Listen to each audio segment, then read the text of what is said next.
Mapagpalang araw po muli sa inyong lahat mga minamahal nating subscribers. Ito po muli ang inyong lingkod na si Play Mystery upang magbahagi po ng mga karunungang lihim patungkol sa medium level. Dito sa mga video na ito, atin pong pag-uusapan kung paano po ang pagdedebosyon kapag kayo po ay nasa medium level na. Sa mga video na aking paparte-partihin upang lubusan po ninyong maunawaan, kinakailangan po ay nakatapos na po kayo ng pagdedebosyon ng testamento. Inuulit ko po, nakatapos na po kayo ng pagdedebosyon ninyo ng inyong mga kanya-kanyang testamento o yung tinatawag na poder arca. Dahil ito po ay pang medium level, hindi po ito gagana kung ikaw ay baguhan, sapagkat wala ka pong tatawaging mga poder bala dahil wala ka namang nadebosyonan. Kaya inuulit ko po sa inyo, bago po mag-proceed sa mga susunod-sunod pang mga video, unawain po muna na kayo po ay nakatapos na ng pagdedebosyon at least 60 days nang walang patlang sa inyong mga poder arca o testamento.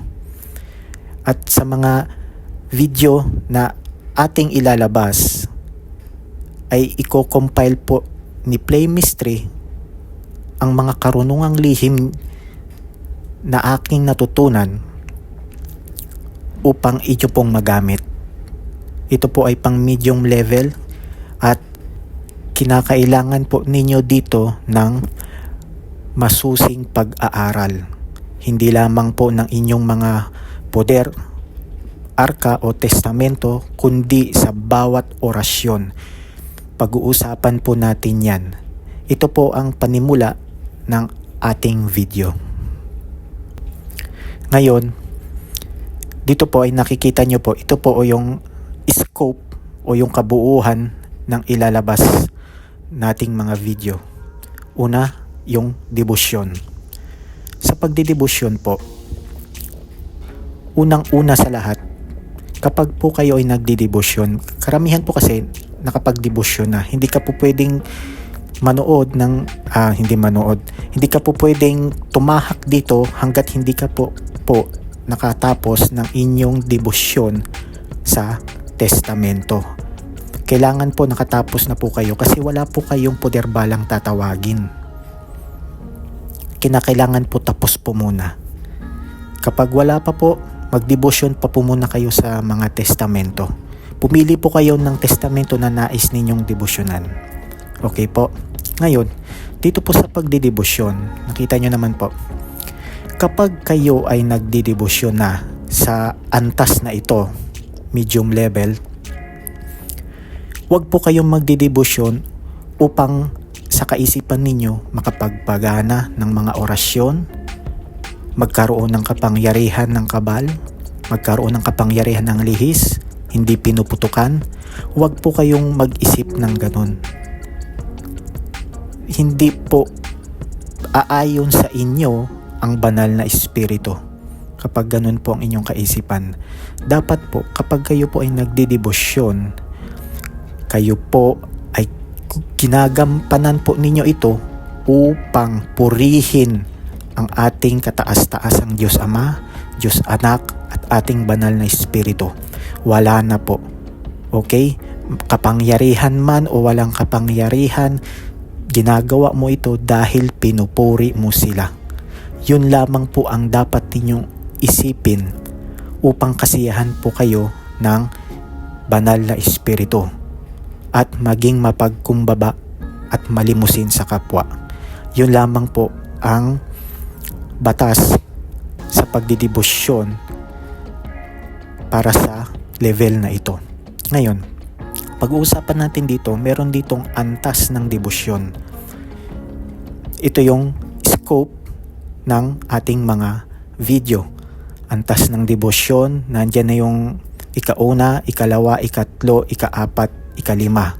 Itong debosyon na ibibigay ko po sa mga video na ito po ay general na po ito. Hindi po ito yung sinabi ko na naglabas po kasi ako ng video na patungkol sa mga antas o kung ilang 49 days para paabot mo ang iyong antas na ninanais. Dito sa video na ito po ay general. Ibig sabihin po ng general devotion, pwede sa pangkalahatang kagamitang espiritual na anting-anting. Anting-anting po magkaiba po ang anting-anting at ang agimat. Agimat ay kalikasan po. Anting-anting ay gawa mismo ng tao na dinebosyonan upang magkaroon ng lakas at kapangyarihan. Okay po? Ito po yung ating pag-uusapan. Antas ng debosyon, antas ng orasyon. Sa antas ng orasyon po, dito po papasok kung ang inyong orasyon ba ay kayang paganahin ng beginner, medium level o high level. Importante po yan, aralin po ninyo kung ang mga orasyon na pipiliin ninyo. Magbibigay po tayo ng mga halimbawa para sa mga medium level na orasyon. Para sa mga video na aking ilalabas. At yung antas ng poder at poder bala. Bakit nandito yung antas ng poder at poder bala? Dahil ito po ang magpapaandar ng inyong orasyon. Ito po ang magpapakilos. Dito po kukuha ng kapangyarihan yung orasyon upang gumana siya. Ito po ang tinatawag na source of power, ang poder bala. At yung antas ng kakayanan. Yung antas ng kakayanan, yan po yung nakapag second level na, third level, ikatlong antas. Ito na po yun, yung antas ng kakayanan. Pag-uusapan po natin yan. Ito ay panimula lamang po upang lubusan po ninyong maunawaan. Ngayon, sa susunod naman po na ilalabas natin ng mga video ay ang kandado at susi. So wala pong nagbibigay nito, pero ibinibigay ko po ito dito sa ating channel ng libre. Ang aking pakiusap lamang po ay huwag na huwag, inuulit ko po, matinding diin na aking inuulit, huwag na huwag kung gagamitin ito sa kasamaan. At lalong-lalo na gagamitin ito upang makapagpabuhay ng mga anting-anting upang ibenta. Huwag po, pakiusap, huwag nyo pong ibenta ang Diyos. Okay? Naglagay po tayo dito sa mga, alam ko po kasi gagamitin, may mga matitigas kasi yung ulo ng iba kukuha-kuha sa iba para gamitin, kapag napagana, gamit, ibebenta. Okay? Ngayon, naglagay po tayo dito sa mga orasyon natin na ibabahagi. May nilagay po tayo na kung sakaling o yurakan ang pagbenta o yung banal na espiritu na tinawag niya na nakatira doon sa anting-anting, ay may balik po iyon sa kanya. Okay? May balik po iyon. Kaya mag-isip-isip po kayo mga kapatid kung kayo ay magbebenta, dahil itong orasyon na ito at mga dasal ay libre ko pong binibigay at kailangan po libre din po ninyong ibabahagi. Okay po? May balik po ito sa inyo. Nilagyan ko po iyan ng sikretong salita upang may balik sa sinong mang magbebenta. Kaya kung ayaw mong umasenso sa buhay, edi gawin mo, magbenta ka. Pero kung gusto mong umasenso at umangat ang iyong pamumuhay, tumulong ka sa kapwa mo. Ibigay mo ng libre. At gagantimpalaan ka ng Panginoong Diyos Ama, Diyos Anak, Diyos Espiritu ng siksik, liglig at nag-uumapaw pa. Sobra pa sa iyong pangangailangan. Okay po? Ngayon, sa kandado at susi, ang kagamitan nito ay upang hindi basta-basta matitigal po. Number 1 po yan. Kailangan po meron kayo nito.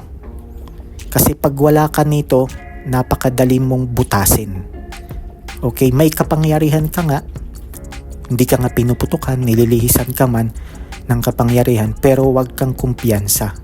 Hindi mo alam kung yung may hawak naman ng ibang kapangyarihan na kalaban mo o yung may galit sa'yo ay kayang sukuban o kayang lampasan yung iyong kakayanan. Kaya kinakailangan po may kandado at susi upang hindi po kayo basta-basta matitigal po. At ikalawa, upang hindi mahigupan ng kapangyarihan. Na andito po yung merong hindi lamang po mahigupan, bibigyan po kayo ng sa mga mangkukulam dyan, bibigyan po kayo ng mga salot, bibigyan kayo ng sakit. Kumbaga, tetestingin muna nila kayo. Magsisimula yan sila sa yung mga opensa nila, yung mga opensa ng kapangyarihan nila. Sisimulan nila yan sa mga kati-kati ng katawan. Kapag hindi ka nila tinatablan, susubukan, itataas nila yan, yung level ng kakayanan nila. Ibabato nila sa iyo, susubukan nila kung sasakit ang ulo mo, sasakit ang loob ng iyong mga katawan. Kapag hindi pa rin, susubukan na nila yung pang-testing nila na kung kaya ka nila. Kapag hindi ka pa rin nila kayang pasukin yung mga mangkukulam na diyan, hihinto na po yan kasi natatakot po iyan sila na sila ay balikan. Okay po, kaya importante po ang kandado at susi. At upang hindi rin po kayo mahigupan ng kapangyarihan o tinatawag na diskomunyon. Kahit anong lakas ng diskomunyon ng mga kalaban, kung ikaw ay may kandado at susi, never ka po nilang madidiskommunan. Okay? Wala pong kwentay kung gaano kalakas yun kung ikaw ay may kandado at susi. At hindi lamang po porke may kandado at susi ka, dapat yung kumakatawan ng inyong kandado at susi ay pinakamataas na pangalan ng banal na Espiritu ng Diyos. Okay po, para hindi po kayo basta-basta mabubutas. At dito naman, upang hindi magamit ang iyong anting-anting kung ninakaw, kinuha o nadampot ng iba. Kasi minsan meron talaga sa atin na makalimutin. Minsan nailapag, hindi natin namalayan, naiwan na natin, nadampot ng iba. Hindi po niya alam kung ano yung susi nun. So hindi po gagana sa kanya yon kahit na may banal na espiritu na nakatira doon. Okay po? Ngayon, kapag hindi na napapakain yung banal na espiritu ng kanyang, kumbaga, may amo po kasi. May amo. Kayo yung amo ng banal na espiritu, kayo yung nagmamay-ari ng anting-anting na yun. Kapag hindi na po siya napapakain, aalis po iyon. Okay? May nilagay po ako dito na sikretong salita upang kapag hindi siya napakain, aalis na po siya. Matatawag nyo pa rin po ba sila? Opo, matatawag nyo pa rin po sila kung gagawa man kayo ng panibago. Okay? Ito po ay kung sakali namang ninakaw, hindi rin nila magagamit. Kasi lalo na sa panahon ngayon, makita na may, nililihisan siya ng bala, hindi siya pinuputukan ng bala. Sa tingin nyo ba walang mag-i-interest niyan? May mag-i-interest niyan. Binibili nga ng mahal di ba? Tapos sa inyo walang mag-i-interest. May mag-i-interest yan na nanakawin yung inyong kagamitang espiritual. Manakaw man nila, kung magtagumpay man silang manakaw yon, hindi naman nila magagamit kasi ikaw lang ang nakakaalam kung paano ang kandado at paano ang susi. Okay po? Yun po ang isa sa mga video na ating lalabas. Ito po ay nakakompile, so panoorin nyo po isa-isa upang lubusan nyo pong maunawaan. At sa susunod naman po na video ay atin pong pag-uusapan ay ang formula. Ayan. Dito na po pumapasok yung sinasabing salansan o yung kamada. May napapansin kayo, may mga nasalansan na may aramakdamak sadam, Regnim omnipotente matam Adonai, Rex omnipotente macmamitam Adonai. May salangsan naman na Avilator avitenet avitale aramakdamak sadam, Regnim omnipotente matam Adonai, Rex omnipotente mac mamitam Adonai. Dito na po natin pag-uusapan yon. Kung ano yung sekreto ng iba na hindi nila binabahagi. Kasi sekreto lamang po ito eh. So ito, matagal ko po itong sinuyo sa aking guro upang maibahagi sa inyo. At sa awa ng Diyos, pumayag po ang ating guro na ibahagi ito. Kaya mapalad po kayo. Kaya pakiusap po, huwag po gamitin sa kasamaan, lalo na sa pagbebenta ng mga anting-anting. Para hindi po kayo balikan. Okay? Okay. Sa pangalawa naman, paraan ng paggamit ng formula. Dito na po kayo mag-iisip, kayo po mismo ang magpapakilos o gagawa ng sarili ninyong formula. Okay? Sa paggagawa ninyo ng formula, hindi po pwedeng gagamit kayo na lang ng formula na hindi nyo napag-aralan. Anong ibig sabihin ko doon? Hindi kayo pwedeng tumawag na mga poder bala o banal na pangalan ng Diyos na hindi nyo naman nadibusyonan o hindi nyo naman nasuyo o hindi naman nakapaloob sa inyong testamento. Pag-uusapan po natin yan. Okay?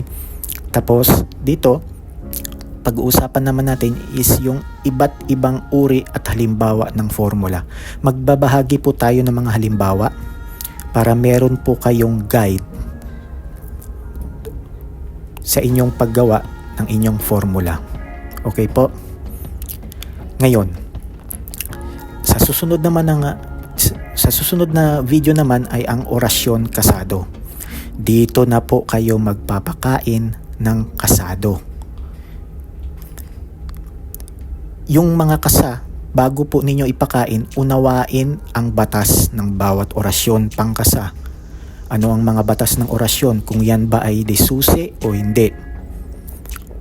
Kung paano siya babanggitin, paano siya bibigkasin, ano ang kanyang sistema at batas. Nandito po yan, alamin kung ang orasyon pangkasa ay desusi o hindi. Aalamin nyo po yan. Okay po? Ngayon, hindi porke meron ka ng orasyon ay didibusyonan mo na. Ito po mga ka-playmiss. Tawagin ko na lamang po kayo mga subscribers bilang ka-playmiss. Okay? Sa araw na ito, tatawagin ko po kayong bilang ka-playmiss. Okay, sa mga ka-playmiss natin, hindi porke meron na po kayong orasyon na ikakasan ninyo o mga lihis balak, kabalbala, hindi pinuputukan, meron na po kayo niyan, ay ikakasan na po ninyo. Tingnan nyo po muna, ito po kasi karamihan sa iba, hindi po alam ito. Hindi po nila ito ibinabahagi. Kaya, isinasantabi nila, hindi nila alam, malaking epekto po ito sa buhay nila. Tingnan nyo po muna, unawain nyo po kung ano ang orasyon. Una po yan. Pangalawa, kilatisin. Anong ibig sabihin ko sa kilatisin ng orasyon? Tingnan kung ang orasyon ay may kunat o hindi. Anong kunat? Yung kunat po sa blessing. Karamihan sa mga pamigil o lalo na yung sa mga hindi pinuputukan, yung mga pinipigilan na mangyari, karamihan dyan, mahirap po kasing i-explain pero karamihan po dyan ay may kunat sa pasok ng biyaya at pera. Huwag nyo pong kunin yun. Kahit na gaano man kalakas yung orasyon na yun, huwag nyo pong kukunin. Dahil kayo po ang magsasuffer nun po pagdating ng panahon. Okay? Napapansin nyo po, kung meron naman po kayo sa mga nakapagdebosyon na po o di kaya gumagamit na ng mga kasa, tingnan nyo po yung buhay ninyo. Kung kayo po ba ay nakakaluwag-luwag sa buhay o parang pagdating ng sahod o pagdating ng pera parang dumaan lang sa kamay ninyo tapos lumipad na naman. Tingnan nyo po. Kung ganun po ang inyong pamumuhay, parang sakto lang, parang hindi naman umaangat, parang okay lang na mabuhay, baka panahon na pag-aralan ninyo ang inyong mga kasa. Subukan nyo pong ilabas ng bahay. Subukan ninyong bitawan ang inyong mga gamitang spiritual. Obserbahan ninyo 1 buwan, 2 buwan, 3 buwan ang inyong pamumuhay. Magbabago po yan. Kasi karamihan ng mga orasyon ay may kunat. May kunat sa pasok ng blessing at ng pera. Importante po yan. Hindi po tayo nag-oorasyon o nag-aaral ng spiritual anting-anting upang malugmok sa kahirapan. Kaya nga tayo nag-aaral upang proteksyon sa ating sarili at sa ating pamilya at upang umunlad ang ating pamumuhay. Di ba po? Kaya isipin nyo po munang mabuti na ang orasyon po ba ay may kunat sa pasok ng pera. Kapag naobserbahan po ninyo na may kunat, kahit gumagana man yan, bitawan. Bitawan nyo po. Hanap po ulit kayo ng walang kunat. Hanggang sa masumpungan po ninyo yung gumaganang orasyon na walang kunat sa pasok ng pera. Importante po yun. Dahil sa inyo pong buhay ang magbe-benefits noon. Okay po? Ito po ay para maunawaan nyo lamang po ang ibig kong sabihin.